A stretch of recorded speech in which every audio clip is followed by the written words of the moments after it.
وحبيبنا وطبيب قلوبنا سيدنا محمد وعلى آله وصحبه وبارك وسلم أجمعين. Amma ba'du, alhamdulillah, pada kesempatan yang mulia yang penuh dengan keberkahan dan keagungan, Allah mengumpulkan kita dalam suatu acara, dalam suatu tempat yang di dalamnya dibacakan Maulidur Rasul, yang di dalamnya dibacakan maulid kepada Nabi Muhammad sallallahu alaihi wasallam. Maka dimanapun tempat, dimanapun keadaan, manakala di dalamnya disebut nama Allah, juga disebut nama yang mulia Rasulullah, maka tempat dan keadaan itu akan menjadi mulia dan agung, sebab kita telah mengagungkan nama Rasulullah sallallahu alaihi wasallam. Maka kita minta kepada Allah Subhanahu wa taala barokahnya maulid, barokah pembacaan maulid Al-Habsyi yang dikarang oleh seorang wali yang bernama Al-Habib Ali bin Muhammad bin Husain Al-Habsyi. Kita minta semoga Allah menjadikan kita mukmin yang sempurna, mukmin yang sejati, mukmin yang istiqamah dalam ibadah, serta diterangkan hati kita agar mudah melaksanakan ketakwaan dan ibadah kepada Allah. Amin ya rabbal alamin. Ma'asyiral ikhwah yang dimuliakan oleh Allah Subhanahu wa taala, perkumpulan ini, semacam ini adalah perkumpulan yang mulia, perkumpulan yang agung, perkumpulan yang istimewa. Kenapa ini perkumpulan istimewa? Kenapa ini perkumpulan yang agung? Karena perkumpulan ini adalah pilihan dari Allah. Betapa banyak manusia-manusia yang Allah berikan nikmat, Allah berikan kesempatan, Allah berikan keluasan dalam waktu, tetapi sedikit di antara mereka yang Allah izinkan untuk duduk bersama, untuk duduk membaca maulid Rasul, membaca maulid kepada Nabi Muhammad sallallahu alaihi wasallam. Maka beruntung orang-orang, Anda yang hadir, Anda yang mendengarkan, Anda yang mendoakan acara maulid Nabi Muhammad ini, termasuk adalah orang-orang yang diberikan pertolongan, diberikan kemudahan, serta hati Anda dijadikan golongan orang-orang yang baik di sisi Allah Subhanahu wa taala. Ikhwan yang dimuliakan oleh Allah Subhanahu wa taala, adanya maulid, adanya peringatan seperti malam hari ini adalah acara yang sangat luar biasa. Walaupun rutinitas maulid kita ini terkadang banyak halangan. Apa itu halangan? Yang pertama, halangan keistiqomahan. Banyak di antara anggota-anggota kita yang semakin hari semakin jenuh dengan keadaan ini. Semakin hari mereka semakin merasa berat untuk melangkahkan kakinya di dalam hadir membaca maulid Nabi Muhammad sallallahu alaihi wasallam. Acara semacam ini, jika kita yakin, jika kita betul niatnya karena Allah, ini acara adalah atas izin Allah. Anda datang karena atas izin Allah Subhanahu wa taala. Jadi Anda diundang ke acara ini, Anda dihadirkan ke tempat ini, pada hakikatnya yang mengundang dan yang menghadiri Anda adalah Allah. Sebab segala sesuatu la haula wala quwata illa billahil aliyyil azim. Yang memberikan kita kekuatan Allah, yang memberikan kita kesempatan Allah, yang menggerakkan kedua kaki kita ke majelis Allah, sehingga Anda datang di majelis ini karena Allah. Maka alhamdulillah, semoga niat-niat kita yang baik, Anda membaca maulid, Allah catat sebagai orang yang ikhlas karena Allah, orang yang hadir karena Allah, orang yang baca maulid karena Allah, sehingga segala sesuatu yang dibaca, atau yang diperbuat karena Allah, niscaya dia akan menjadi orang yang kuat zahiran wa batinan karena Allah. Nah, hadirin yang dimuliakan oleh Allah, jamaah majelis Jalsatul Ahbab. Kita duduk di tempat ini di acara Maulid. Yang mana Maulid ini yang mengajarkan kepada kita, yang membawa kepada kita, yang mengenalkan Maulid kepada kita, yang mengenalkan Rasulullah Sallallahu Alaihi Wasallam kepada kita adalah tidak terlepas daripada ulama. Ulama ini sangat besar perannya di dalam Islam. Bahkan di dalam negara Kesatuan Republik Indonesia, ulama adalah sosok yang sangat berperan, baik untuk negara, untuk bangsa, untuk rakyat, untuk agama. Ulama adalah salah satu tokoh, salah satu orang yang sangat-sangat berperan untuk negara dan agama. Sebab kalau bukan karena ulama, mungkin kita tidak kenal dengan Islam. Kalau bukan karena ulama, kita tidak kenal siapa Nabi Muhammad.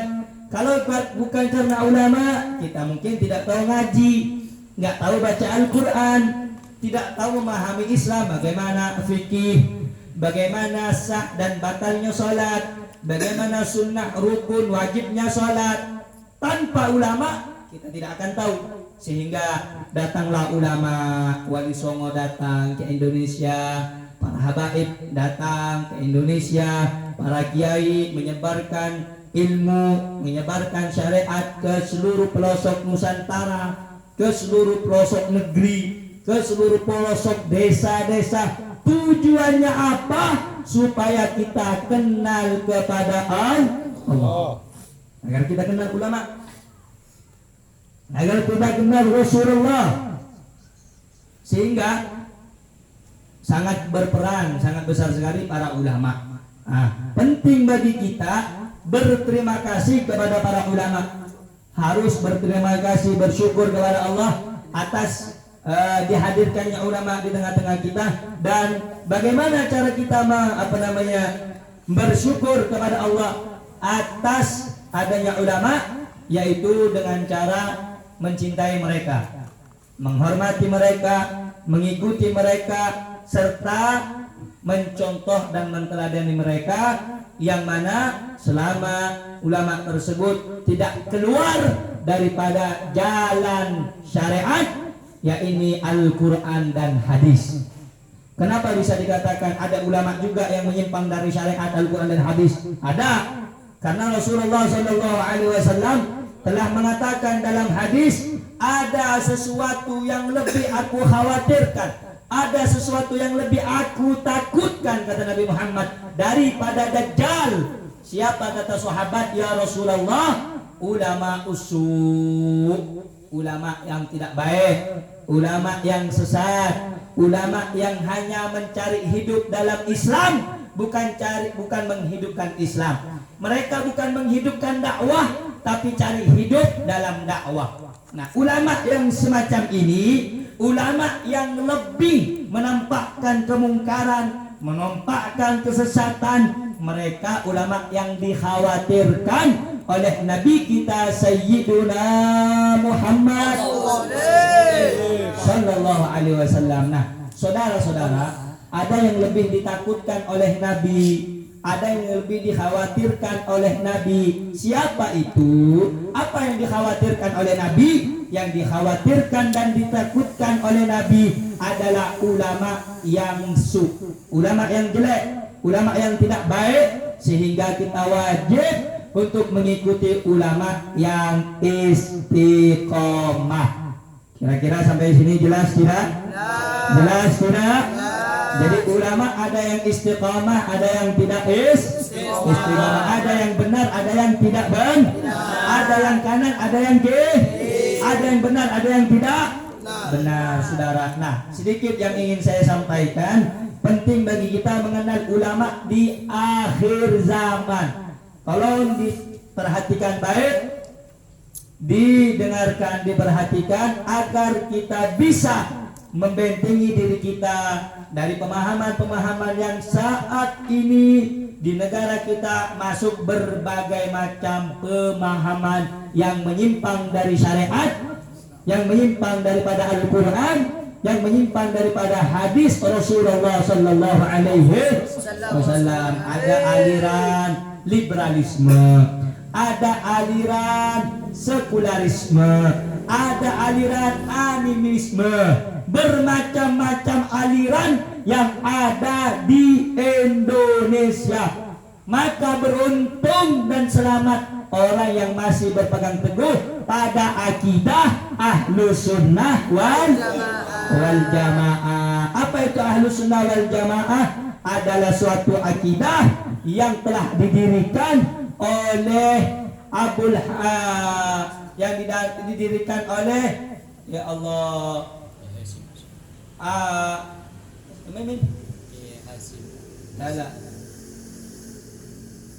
akidah Ahlussunnah wal Jamaah ini ya Allah sholli ala sayyidina Muhammad. Ada satu sahabat itu, kalau kita ini Ahlussunnah, fikihnya Syafi'i, tasawufnya Ghazali, batin Syadili, akidah kita Asy'ari, Abul Hasan Al-Asy'ari. Nah, jadi kita ini akidah kita Asy'ari, Ahlus Sunnah wal Jamaah. Nah, oleh karena itu penting bagi kita. Nah, bagaimana kita ingin mengetahui tanda-tanda ulama yang baik, mana ulama yang buruk? Nah, di sini ada kitab Al-Habib Zain bin Ibrahim bin Sumit. Tanda ulama yang baik, tanda ulama yang diridhai oleh Allah, yang dicintai oleh Allah, banyak sekali tanda-tandanya. Di antaranya kata Al-Imam Al-Ghazali bahwa tanda ulama yang baik, ulama akhirat, ulama yang wajib kita ikuti, mereka minimal paham tentang 5 ayat, kata Imam Al-Ghazali. Mereka adalah orang yang tawadhu, rendah diri, tidak sombong, tidak gila pangkat, tidak gila jabatan, tidak gila popularitas, tidak gila nama, tidak cari perhatian manusia. Itu yang pertama. Kemudian al-khusyu', mereka ini orangnya takut kepada Allah. Mereka orangnya ini betul-betul kalau menjalankan syariat karena Allah, bukan karena yang lain. Itu yang kedua. Yang ketiga, wa husnul khuluq, akhlaknya baik, adabnya baik, sopan santunnya baik. Nah, ini ulama yang baik. Wa itharul akhirah 'ala dunya, mereka lebih mengedepankan akhirat daripada urusan dunia. Mereka lebih mengutamakan akhirat daripada urusan dunia. Berbeda dengan kita, masyarakat awam seperti kita ini. Makanya kita dengan ulama tidak akan pernah sama. Sebab Allah Subhanahu wa ta'ala telah berfirman dalam Al-Quran.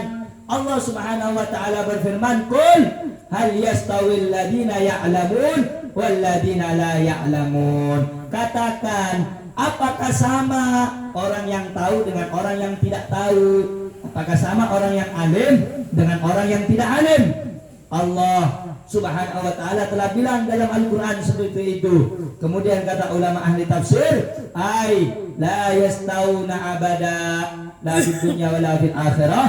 Ulama itu tidak sama, ulama berbeda dengan manusia manapun yang tidak memiliki ilmu di dunia ataupun di akhirat. Ulama Allah istimewakan kedudukannya, ulama Allah tinggikan derajatnya, ulama dihormati di dunia ataupun di akhirat, sebab ulama adalah kekasih Allah, pewaris para nabi. Nah, saudara, ulama itu lebih mengedepankan akhirat daripada dunia. Nah, jadi kalau ada ulama yang dikit-dikit cari dunia, dikit-dikit cari popularitas, dikit-dikit pengen dipuji orang. Nah, ini adalah ulama-ulama yang perlu memperbaiki diri agar menjadi ulama yang ikhlas karena Allah. Sehingga saudara, bagaimana istimewanya ulama? Allah abadikan dalam Al-Quran, saudara, innama yakhshallaha min ibadihil ulama. Sesungguhnya hamba Allah yang paling rasa takutnya kuat, yang paling ketakwaannya hebat, yang paling takut kepada Allah. Allah bilang tuh, siapa dia? Ulama. Jadi yang punya rasa takut yang sempurna, takwanya sempurna hanya ulama. Kalau kita ini belum. Kadang, Beb, ini bagaimana sih, Beb? Anak-anak kok jarang hadir. Mereka ini begini, mereka begitu. Wah, itu paling alasan doang. Oh, ini begini. Hati kita ini masih banyak cabangnya. Masih banyak yang hasut satu dengan yang lain. Masih banyak yang iri satu dengan yang lain. Sebab kita bukan ulama. Kalau ulama nggak begitu. Nah, sehingga saudara, ulama akhirat mereka akan paham 5 ayat kata Imam Ghazali. Ini kalau kita lanjutkan, kalau kita bahas nggak bakal selesai. Kita bahas satu saja. Ayat yang pertama ulama bakal ngerti. Apa ayat itu? Innama yakhshallah min ibadihil ulama. Jadi yang takut kepada Allah hanya, innama itu artinya hanya. Jadi hanya ulama. Kalau yang lain nggak takut. Yang lain itu takwanya kurang. Ulama ngerti, tapi yang ulama beneran. Jadi nanti di sini ada tanda-tandanya mana ulama yang baik, mana ulama yang benar, mana ulama-ulamaan, mana ulama yang ngajak kita ke surga, mana ulama yang ngajak kita ke surga-surgaan, mana ulama yang ikhlas karena Allah, mana ulama yang imanuhum fi amplopihim. Ada nanti. Ada ulama yang betul-betul karena Allah, ada ulama-ulama yang main-main. Jadi biar kita tidak salah paham. Nah, ulama yang benar, mereka itu tawadu, mereka itu rendah diri, tidak sombong. Ini zaman sekarang banyak ulama cuma dengar dari YouTube, belajar dari YouTube, nggak pernah mondok, nggak tahu ilmu alat, nggak tahu fikih, nggak tahu tafsir, dikit-dikit ceramah tafsir, cuma dengar di YouTube. Ini namanya ulama instan, ulama godok. Jadi kalau mie digodok, direndam, direbus 5 menit matang, ya begitu. Nggak ada yang namanya ilmu itu mahal, yang namanya nantut ilmu itu perih, yang namanya jadi ulama itu nggak mudah, nggak gampang jadi ulama. Dikit-dikit baru mondok 2 bulan, saya mau jadi ulama. Baru mondok 3 bulan, saya mau jadi kiai. Nggak bisa. Kalau pengen jadi ulama, dibilang oleh Imam Ali bin Abi Thalib di dalam kitab Al-Imam Asy-Syaikh Az-Zarnuji, dalam kitab Ta'limut Ta'lim udah dibilang di antara tanda-tanda kalau pengen jadi orang alim, kalau pengen jadi ulama ada 6. Sa'umbika bibayanin tafsiliha bibayanin ya akhi lan tanalul ilma illa bisittatin. Wahai saudaraku, ilmu tidak akan kau dapat, kau raih kecuali dengan 6 hal. Apa yang pertama? Adakah harus cerdas. Nggak ada ulama bodoh, nggak ada. Nggak ada ulama bego, nggak ada. Zaka harus cerdas. Wahirsin, punya apa? Hirsin, semangat. Punya semangat, nuntut ilmu, semangat. Ini enggak 2 tahun mondok pengen jadi ulama, nggak bisa itu orang. Makanya orang-orang kiai, habib zaman dulu, kiai zaman dulu, mereka jadi ulama. Yang pertama cerdas, yang kedua hirsun. Apa hirs? Ada kemauan, semangat, ada mujahadah, ada sungguh-sungguh. Ada namanya mondok, saya mondok 2 bulan pengen jadi Habib Umar bin Hafid, enggak ada. Anak mondok sambil baring-baring aja, Beb, biar jadi orang alim, enggak ada. Wasdibarin, yang nomor 3 harus sabar. Cari ilmu harus sabar, godaannya banyak, nggak betah, nggak enak makannya, tidurnya nggak enak, sabar. Yang keempat, kalau pengen jadi orang alim, apa itu kata ulama, kata Imam Ali, wabul qatin, punya ongkos. Ini beli kita pakai apa? Kayak daun, kayak duit. Wabul qatin. Watul zamanin, zamannya harus panjang. Yang kelima syaratnya, mondok harus lama. Nggak, Imam Syafi'i mondok 2 tahun jadi alim. Imam Syafi'i itu mondoknya berapa belas tahun. Para ulama Habib Rizik berapa tahun mondoknya. Anak punya guru berapa tahun. Nggak ada mondok 2 bulan, 1 bulan jadi orang alim. Nggak, ngayalin deh. Jadi mondok itu harus benar-benar. Nah, yang terakhir ini yang paling penting. Yang pertama cerdas, yang kedua punya kemauan, yang ketiga sabar, yang keempat punya ongkos, yang kelima sabar, yang kelima masanya lama, waktunya lama mondok. Nah, yang keenam ini yang penting. Apa yang keenam? Wa irsyadu ustadin, ngikutin bimbingan guru. Tunduk kepada guru, ikut arahan guru. Kalau guru bilang A, ikut A. Kalau guru bilang B, ikut B. Bahkan Imam Haddad bilang apa?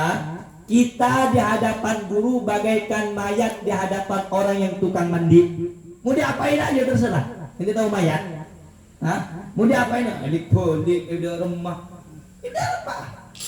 Terserah. Begitulah keadaan murid di hadapan guru. Imam Haddad bilang apa? Bahkan seorang murid yang baik, seorang murid yang itu memiliki cinta sama guru, dia kalau diperintahkan nggak perlu nanya. Ini contoh.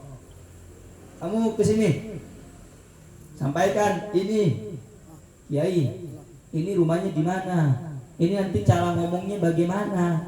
Ini ada apa sih? Jangan. Jadi kalau kita ingin menjadi orang yang baik, murid yang baik, kerjakan apa yang diperintahkan oleh guru. Nah, ulama yang baik itu satu, insya Allah nanti kita lanjutkan di pertemuan yang akan datang. Agar kita ini tahu bagaimana ulama yang baik, bagaimana ulama yang ikhlas, bagaimana ulama yang tidak ikhlas. Apalagi ini akhir zaman, banyak ulama-ulama godok, banyak ulama-ulama instan, ndak mondok, ndak punya guru. Al-Imam Abdurrahman As-Segaf bilang, man la lahu syekh fasyaitan syekhuhu. Siapa yang tidak punya guru, setan jadi gurunya. Makanya kita harus punya guru. Sholat yang baik minta ajarin sama guru. Baca Al-Quran harus ada gurunya, betul? Nah, jadi kalau kita pengen memahami satu ilmu harus punya guru. Nah, saudara-saudara yang dimuliakan oleh Allah, ulama akhirat itu di antara tandanya kalau kita lihat ingat Allah. Kalau kita lihat ingat Allah. Kalau kita bersamanya tentram hati kita. Kalau kita berjabat tangan dengannya, seakan-akan lepas segala dosa-dosa kita. Kalau kita disenyumin oleh dia, Allah.